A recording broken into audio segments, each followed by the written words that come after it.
everybody. I have an assistant today. Today, I thought, well, I'm seeing everybody do their top 10 must-grow vegetables. And I was thinking, I'm going to do a top 12 must-grow. And what better place to do it than in the garden. Here we have beans, and then it goes to beets and an empty bed I've been working on, and lettuce. And some of these beds are planted, some of them are not. So let's get into it. So the first thing that we'll talk about is this section that's, unfortunately, Hercules and Hades are going to be loud through this whole thing. There's this section here. Let me see if I can pan you. Wherever this black is down, last year this is where we grew our first item on the list, which there are no particular order, tomatoes. We used the cattle panels as our trellises, and we actually, this whole row, we grew in laundry baskets. And then we had buckets and we had pots. This year, we are doing something different. The landscape fabric is like this because when we pulled everything up over the time, the dogs got in here, everything got in here, it was a mess. So we're going to, really guys, really, I can't get anything done if you're gonna holler. Yeah, I'm talking to you. Now you're gonna be quiet? Hush. Yeah, you, Hades. Don't backtalk. It's not very nice. Now I was so rudely interrupted. We are gonna do, oh. Hi, Rude. We are going to go ahead and use the cattle panels again. We're gonna add another cattle panel, and this is gonna be for section 1 of the tomatoes. We're not gonna put all of our tomatoes in this spot solely. We're gonna be spacing them out. A lot of that has to do with pest pressure, and some parts of it are the companion planting and allowing the tomatoes to cast shade onto other things. We've got so much room back here, as well as back over here. When we measured this out, we're a little over 5,500 square feet right into this area, and we will be utilizing it. All of this other space that's back here and over there will all be getting raised beds, and then some of just the freestanding hill beds. So this year this is just for the one type of tomatoes. Why are we growing tomatoes? Well, there's so many things you can do. I'll pop up a list here. But for starters, you can make your own ketchup. You can make your own pasta sauce, pizza sauce, salsa, sun-dried tomatoes, tomato powder, tomato paste. Lots of people make tomato pie. There's so many things you can do. There's a tomato bacon jam that I'd like to try this year. I haven't tried. But because it is such a heavy base in pretty much all of our cooking, and with our 365-day challenge coming out, which next week I will have the video about that out, so stay tuned. It will be out on Tuesday. And so all of this is going to be totally revamped into tomatoes in 3 rows on one side, the other side of each of these cattle panels here for this section. My next must would be potatoes. So that would be number 2, potatoes. Now, potatoes are like a huge deal for me. I could literally live on potatoes. Let me flip you around. These are looking pretty good. I'm noticing I'm getting a little bit of pest pressure, and they're still looking good because it's still real early. And so what I'll be doing is coming in here. I'm going to hit it with some neem today, actually, and get that going. We only do organic if natural needs intervention. Otherwise, I don't want to hit anything with really anything if I don't have to. What, Rue? Unfortunately, we lost sweet Jasmine, her sister. That was a really hard time for me. It was a tragic accident, and I felt really horrible. And so we did name one of the kittens after her. So that was pretty sad. If you follow us on Facebook or Instagram, you know that already. Anyway, this is the first year that we're doing potatoes in a raised bed. This raised bed is about 3 feet by 6 feet, and in the bottom is logs and sticks, and then it is spent duck bedding, and then topsoil, and a couple bags of the cow manure compost, and I've been hilling with topsoil in there about 2 times. This is how we normally, we're going to get to this heap of a mess in a second. These buckets, this is how we normally have done our potatoes. And they have potatoes in them, as you can see, and they're ready to be hilled again. But their growth is nothing compared to this growth. So, I'm glad that we tried this. I think we're going to go raised beds moving forward. We've got another bed over here. This one is 4 by 12, so that's really big. We're going to do another one of those, and then that can be doubling as our sweet potato bed. And then last year, we had this 4 by 4 bed that's over here with sunflowers, marigolds, cucumbers, and things like that. I'm going to do something similar here, and it helps to cast that afternoon shade onto the tomatoes, having those sunflowers to cast that. This little thing here will bring us to number 3 is strawberries. We'll always have strawberries. If you don't have a strawberry patch, I highly suggest you get one. We're going to use, in this section, a tower. I have another pallet bed over there, and I will also let you know how I'm growing that over there. That has survived a chicken attack, so it's coming back, and we did a little experiment as well. So, the strawberries are planted with near the potatoes in this section this time. These will be going in here just within the week. So, now we've covered potatoes that are a good base to all of your meals, good filler. We've covered strawberries that you can make jams and jellies, even wine, as well as easy to save seed from, easy to get seed from these. These are a perennial, and they will throw out runners, so you could also, you know, pinch off and sell your runners. You could expand your runners. They're a good ground cover in a food forest. So many things, and they are packed with nutrients. And then we also covered tomatoes, and we discussed all the things we can do with that. So now, let's move on to what is next. And that would be what's in this bed, those buckets, those 2 wood beds, and that cinder block bed over there, and 2 buckets over in the greenhouse that'll be coming out, and that is beans. These are the bush beans. No pole beans have gone out yet. Pole beans are about to go out, but these are bush beans. These are the Blue Lake bush beans. They came up so quick. We also have volunteer marigolds in there. Let me get these couple weeds out while I'm here. These are going to be our green beans that will be wanting to can up. So these guys we're going to let go. In some of the newer beds that are going in over there, there will be more bush beans. This is just the first round. And let's go see what the other ones are we got planted. These beans, I keep calling them pink beans, which they are not. But I keep calling them pink beans because their color is pink. And I got these seeds from Baker Creek. We have never got a chance to grow them.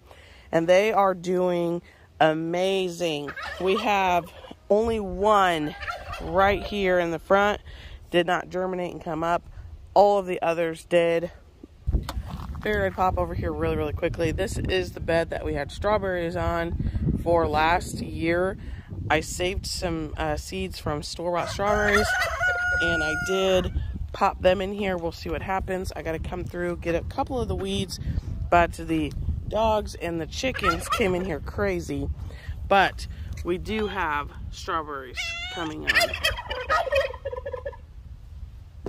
Bed of beans also had some good germination, and this is our dragon tongue bush beans, and they're doing awesome. Move on to our last bed of beans. And there's only 2 rows, just 1 and 2. The holes have to be still fixed, and then those will be planted with something entirely different. And this trellis was just planted with, as you can see, we actually have a sprout coming up. And these are cucamelons that I'm going to let have this trellis. So that's amazing. So that brings us to number 5, which is cucumbers. I put in cucamelons here. I have a ton started in the greenhouse. We grow a lot of them for multiple things. Definitely they will need to be here. It is really easy to get a lot of seed from just one cucumber going too long, and it also is something that grows rapidly. So definitely a must. Just like the beans are good for storage, fresh eating, green beans are packed with nutrients. So all of my stuff is focused on the nutrient density that I can get from them, the ways that I can use them. It's perfect. This bed over here on the end got attacked with chickens during that time, but it came back. It just looks like it's seeded weird because they had got in it, but it was resilient. I've cut this even, and it's starting to come back still. This is Rocky Top and Tom Thumb mixed together from Baker Creek. This is our favorite that we grow. All right, so here we are at the back, and this is going to be the newer section of the garden. These buckets were here last year, and they were peppers last year. And peppers brings us to the next item on the list. Peppers, sweet and hot. We grow them for tons of things. We grow them for dehydrating them for spices typically, freezing them to throw quick into meals, dehydrating them with the other vegetables to throw into meals by the handful, soups, stews, things like that in the wintertime. Also, just tons of fresh eating. We love poppers as well. They're so versatile. The animals love them too, so we will never not have peppers. There's so much you can do. Next item would be onions. We grow onions every single year. These onions actually just got a haircut, so that's why they look like that. These onions will keep. We like to add them to make seasonings. We like to use them for pretty much all meals. So they're a huge, huge crop. We will always grow onions. This garden over here, ignore the windows, they're moving. This garden over here is going to be planted with a lot of things as well. This is a future moran area. So we've been working on building this coop. We'll be fencing this in for our black copper morans. Hi duckers, ducker dee-dolls. These guys are loving the shade that these little trees give them. And all that overgrowth over there, that's their new area. So they'll be getting that next week. They'll be opening that. Anyway, this, we've already started filling with rabbit manure. This is going to be a lot of squashes, cucumbers, and some of our beans. And so that whole area will be here.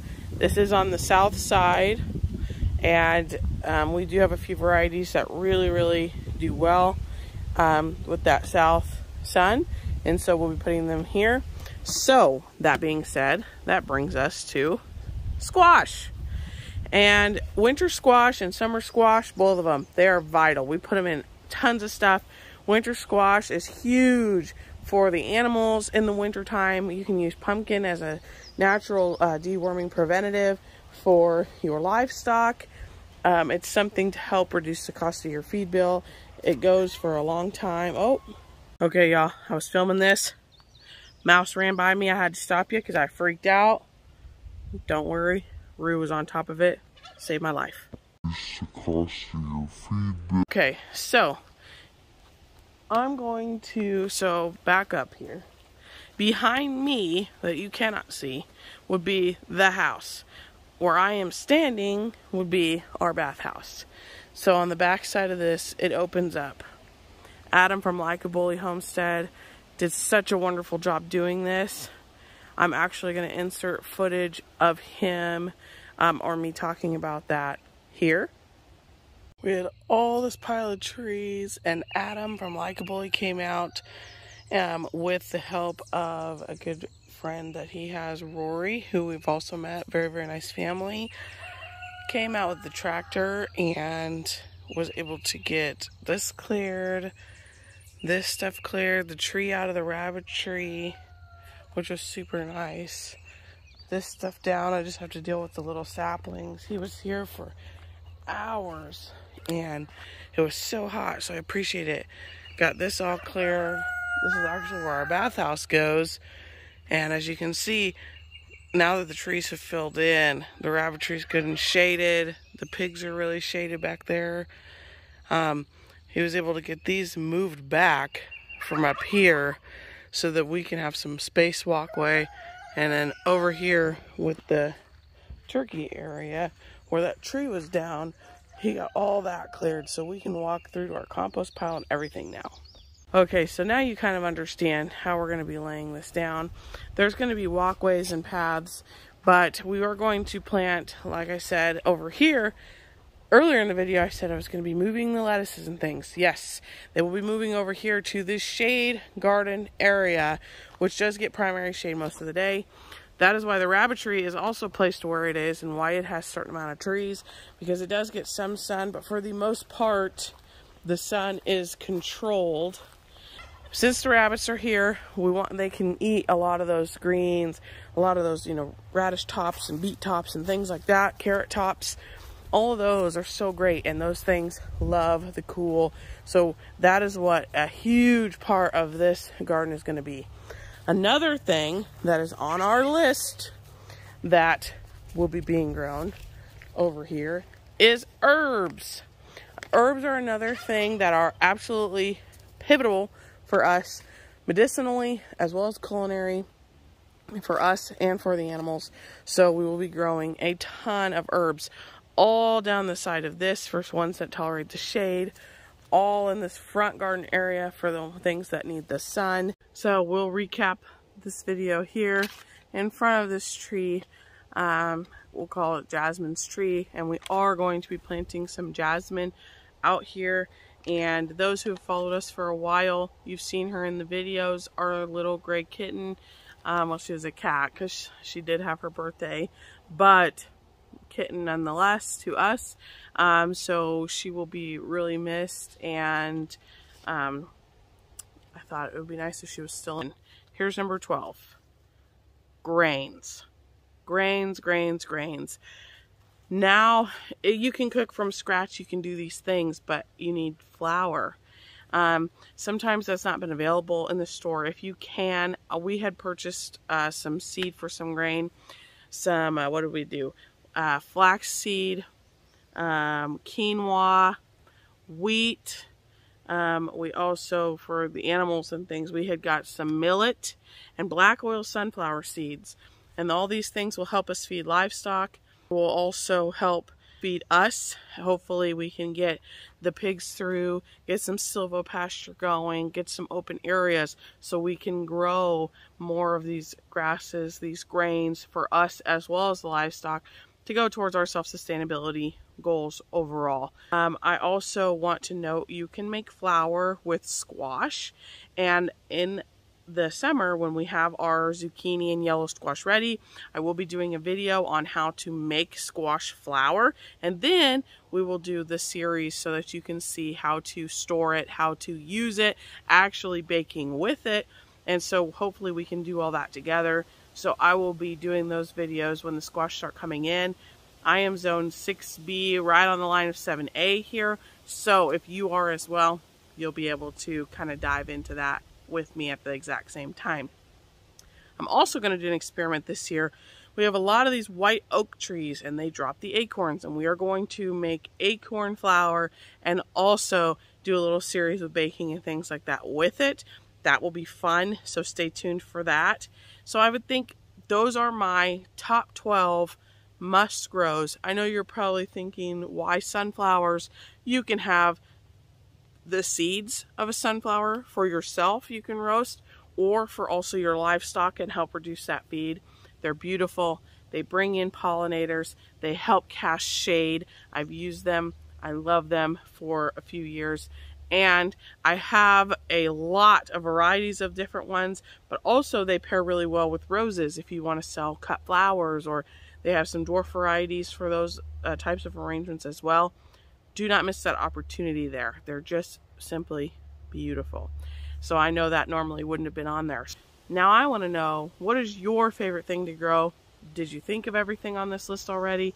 Or how would your list have differed? There is a playlist of other channels that did a top 10. I was a little late to the party for that, so I just did my own video, but I loved watching all of the different ones. I will link the one video that I did see for sure, which was Living the Height Life Off-Grid, which is my dear friend Megan, and she had tons of good information there. Not only did she have good information there, but she's also off-grid. We do a lot of things similar. Huge gardener, meat rabbits, everything. Definitely go and check her out. Even her reasons are different, and she's very big into self-sustainability, helping people, and has a large Instagram presence as well. So don't miss out on that. Her information will be in the description box. Thank you guys so much, and I will see you back here next Tuesday. Have a great week. Keep all your game, highs and lows, highs and lows. It's all the same, highs and lows, highs and lows. Keep all your game, highs and lows, highs and lows.